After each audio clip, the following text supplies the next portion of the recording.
Hello friends, मैं आज आपके लिए मुंशी प्रेमचंद की कहानी माता का हृदय लाई हूँ। माधवी के पति की 22 साल पहले मौत हो गई थी। उसके पास कोई धन दौलत नहीं थी और संपत्ति के नाम पर सिर्फ एक बेटा था जो इस वक्त जेल में बंद था। उस अपने घर में वो अकेली पड़ गई थी और आंसू तक पोंछने वाला कोई नहीं था। माधवी ने बड़ी दुख तकलीफ़ों को झेलते हुए अपने बच्ची को पाल पोस कर बड़ा किया था। अगर माँ बेटी को जुदा करने वाली मौत होती तो माधवी सब्र कर लेती और उसके मन में किसी के लिए क्रोध ना होता, लेकिन उन्हें जुदा करने वाला कोई और थे जिनके अत्याचार को सहना उसके लिए मुश्किल हो रहा था। माधवी के मन में बार बार उन स्वार्थियों से बदला लेने का विचार घूम रहा था। माधवी के लिए उसका बेटा ही सब कुछ था, जिसे देखकर उसे ज़िंदगी में आगे बढ़ने का हौसला मिलता था। माधवी का बेटा सुंदर होने के साथ बहुत होनहार भी था।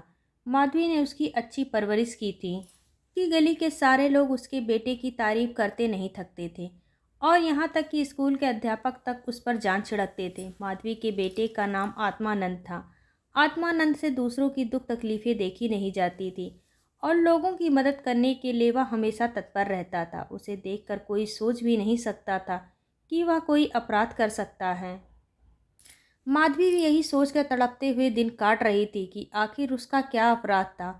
आत्मानंद में गुणों का भंडार था। वह साहसी, निस्वार्थ और देश प्रेमी होने के साथ साथ कर्तव्य का पालन करने वाला इंसान था। साथ ही वो राजनीति में भी रुचि रखता था। वो बेबाक था और अपने राजनीतिक लेखों की वजह से सरकारी कर्मचारियों की नज़रों में आ गया था। पुलिस भी उसकी हरकतों पर नज़र रखती थी। पुलिस बस एक मौके की तलाश में थी ताकि वो उसे जेल की सलाखों के पीछे डाल सके। जिले में पड़े एक डाके ने उन सभी लोगों को आत्मानंद को फंसाने का अवसर दे दिया जो उसे पसंद नहीं करते थे। डाके से तार जुड़े होने का हवाला देकर आत्मानंद के घर की तलाशी ली गई, जहां मिले कुछ पत्रों और लेखों को डाके का मुख्य कारण बताते हुए उसे गिरफ्तार कर लिया गया। अपने आरोपों को सिद्ध करने के लिए पुलिस ने कुछ और युवकों को भी गिरफ्तार कर लिया और आत्मानंद को गिरोह का मुखिया करार दे दिया, जिसके बाद महीने भर तक मुकदमा चला और न जाने कहां कहां से पुलिस ने ऐसे झूठे गवाह सामने लाकर खड़े कर दिए कि कोर्ट ने आत्मानंद समेत सभी युवकों को दोषी करार दे दिया और 4 साल के कठोर कारावास की सजा सुना दी। बेटे की हर सुनवाई में जा रही माधवी ने देखा कि इंसान का चरित्र कितना नीच हो सकता है और वह अपने स्वार्थ के लिए किसी को भी हानि पहुंचाने से नहीं चूकता। अपने बेटे को हथकड़ियों में पुलिस द्वारा जेल ले जाते देख माधवी वहीं बेहोश होकर गिर गई, जिसके बाद कुछ भले लोगों ने उसे तांगे पर बैठाकर घर तक पहुंचाया। माधवी को जब होश आया तो उसे पूरा वाकया याद आया। अपने इकलौते सहारे से दूर होने का गम उसे खाए जा रहा था, जो उसे एक पल भी चैन की सांस तक नहीं लेने दे रहा था। कोई रास्ता न सूझने पर माधवी ने अपनी वेदना को ही प्रतिशोध में बदलने का फैसला लिया और बेटी की यह दुर्दशा करने वालों से बदला लेना ही उसने अपने जीवन का मकसद बना लिया। माधवी के मन में भी प्रतिशोध की ज्वाला धड़क रही थी। वह बस यही सोच रही थी कि ऐसा क्या करे जिससे उन अत्याचारियों से बदला लिया जा सके। देर रात तक माधवी सोचती रही कि विधवा जीवन जीते 22 साल बीत गए, लेकिन अब उसे बाहर निकलना होगा। अपने अंतर मन से माधवी कहने लगी कि इस दुनिया में अच्छे कर्मों की कोई जगह नहीं। हो सकता है ईश्वर ने भी निराश होकर हमसे मुँह फेर लिया हो, तो ऐसे में उन अत्याचारियों को दंडित करने के लिए उसे ही कदम उठाना होगा। शाम का वक्त था। लखनऊ में एक बड़ा सा बंगला झिलमिलाती लाइटों से सजा था, जहाँ दोस्तों की महफिल सजी थी और गाना बजाना हो रहा था। एक ओर मेज़ आतिशबाजियों से सजी थी तो दूसरी ओर तरह तरह के पकवान रखे थे। बंगले के चारों ओर पुलिसकर्मी तैनात थे, क्योंकि यह बंगला पुलिस सुपरिटेंडेंट मिस्टर बागची का था। बागची ने एक बड़ा मार्के का केस जीता था, जिससे खुश होकर अफसरों ने उन्हें तरक्की दी थी, जिसकी खुशी में जश्न मनाया जा रहा था। मार्के का केस, जिसमें पुलिस बेगुनाह युवकों को झूठे केस में फंसाकर जेल में भर देती है। यहाँ आए दिन उत्सव होते रहते थे। महफिल में रौनक बढ़ाने के लिए मुफ्त में गाने बजाने वाले, आतिशबाजियाँ और आधे दामों पर मिठाइयाँ व फल फूल उन्हें आसानी से मिल जाते थे। दौड़ धूप करने के लिए सिपाहियों की एक टुकड़ी हर वक्त उनके घर पर तैनात रहती थी। महफिल में गाने बजाने का कार्यक्रम समाप्त होने के बाद मेहमान अब भोजन करने लगे थे। दुकान से दावत का सामान ढोने वाले मजदूर उन्हें कोसते हुए वहां से चले गए थे। बस बाकी बचे मजदूरों में के साथ एक बूढ़ी औरत वहाँ काम कर रही थी।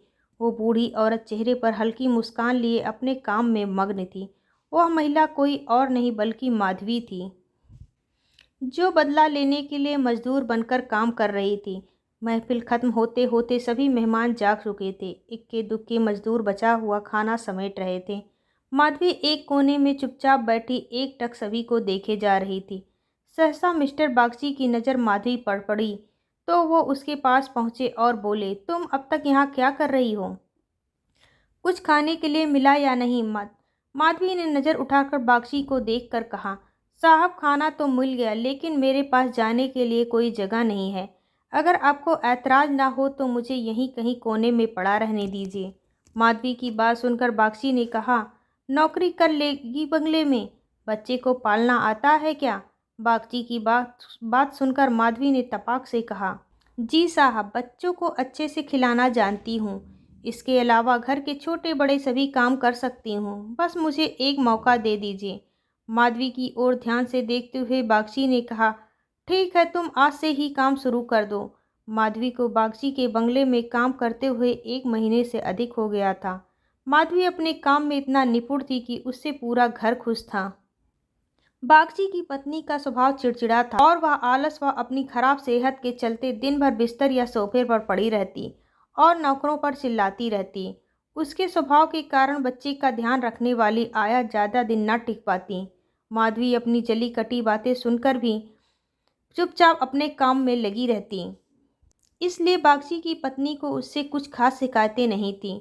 उससे बच्चे की देखभाल की जिम्मेदारी भी माधवी को दे दी। बागची और उसकी पत्नी को इससे पहले भी कई बच्चे हो चुके थे, लेकिन अज्ञात कारणों से उनका एक भी बच्चा कुछ महीनों या फिर साल भर से ज़्यादा जीवित नहीं बच पाता था।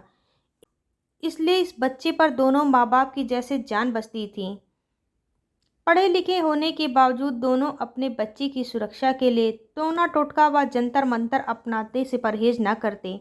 बच्चा माधवी के पास ही ज़्यादा समय बिताता। इस वजह से वो माधवी से काफ़ी ज़्यादा घुल मिल गया था। अगर माधवी कुछ देर के उसकी नज़रों से दूर हो जाती तो बच्चा ज़ोर ज़ोर से रोने लगता।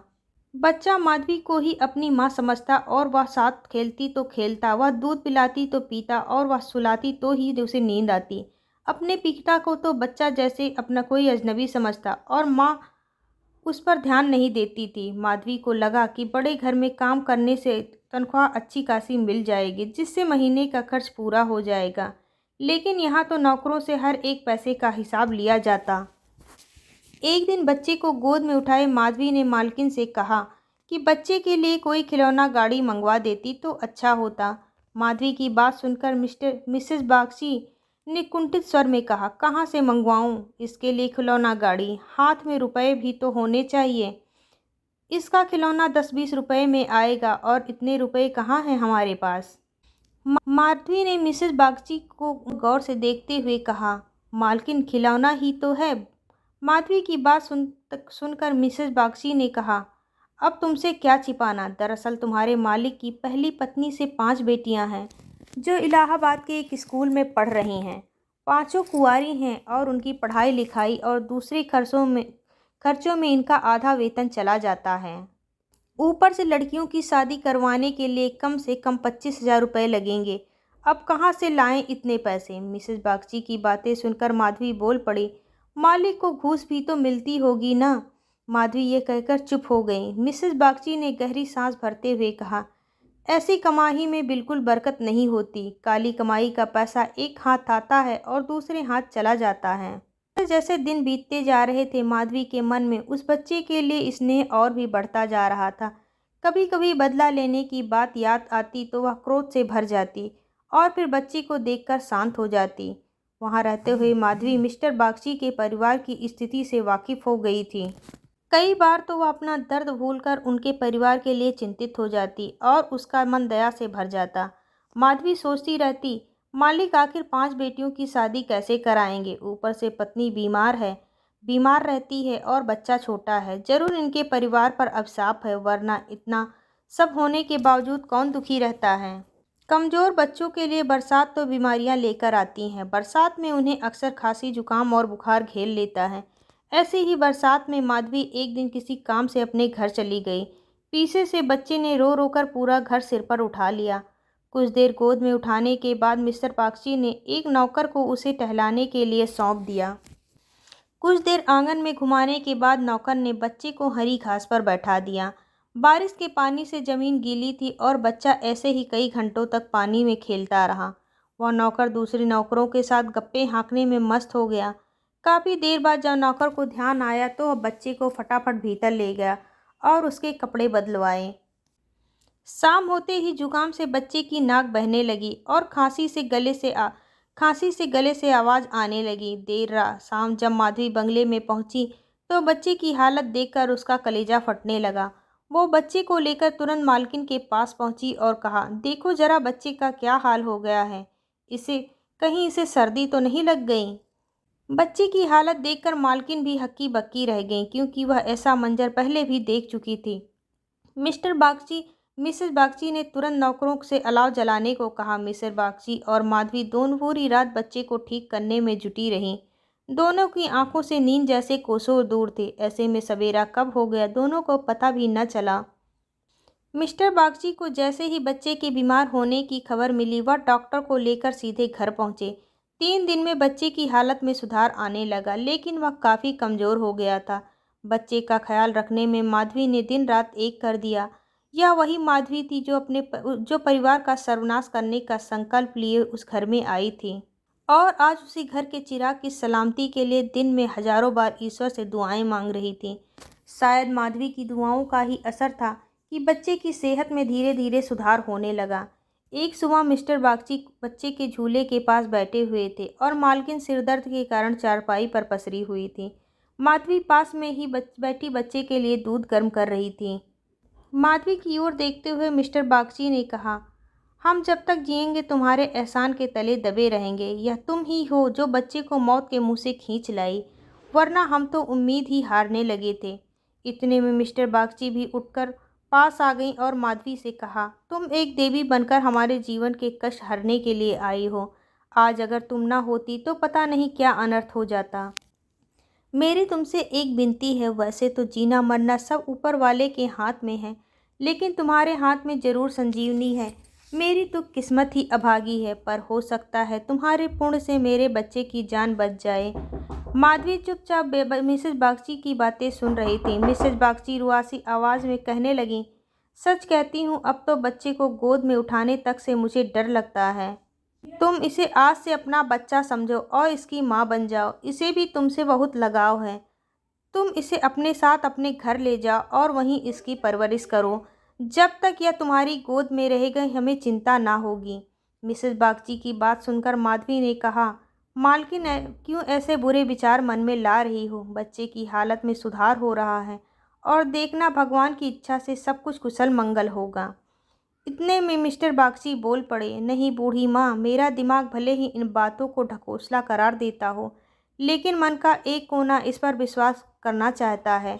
मेरी अपनी माँ ने मुझे पैदा होते ही एक धोबिन को बेच दिया था, क्योंकि मुझसे पहले मेरे 3 बड़े भाइयों की मौत हो चुकी थी।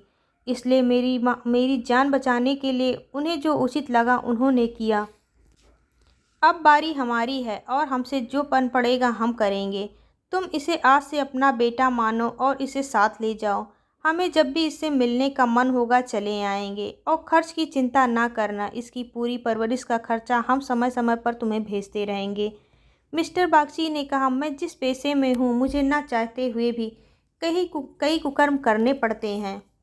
झूठी शहादतें बनाकर निर्दोषों को फंसाना पड़ता है। उनकी और उनके परिवार की न जाने कितनी बद्दुआएं मेरे सिर पर हैं। मैं जानता हूँ कि बुराई का फल कभी अच्छा नहीं हो सकता, लेकिन मैं लोभ में आ ही जाता हूँ। अगर मैं ये सब ना करूँ तो नालायक करार देकर निकाल दिया जाऊँगा। अंग्रेज़ों को कहाँ जहाँ 100 खून माफ़ भी होते हैं, लेकिन हम हिंदुस्तानियों की एक गलती भी हमें भारी पड़ सकती है। इसलिए मेरी विनती है, हमारे बेटे को स्वीकार कर लो।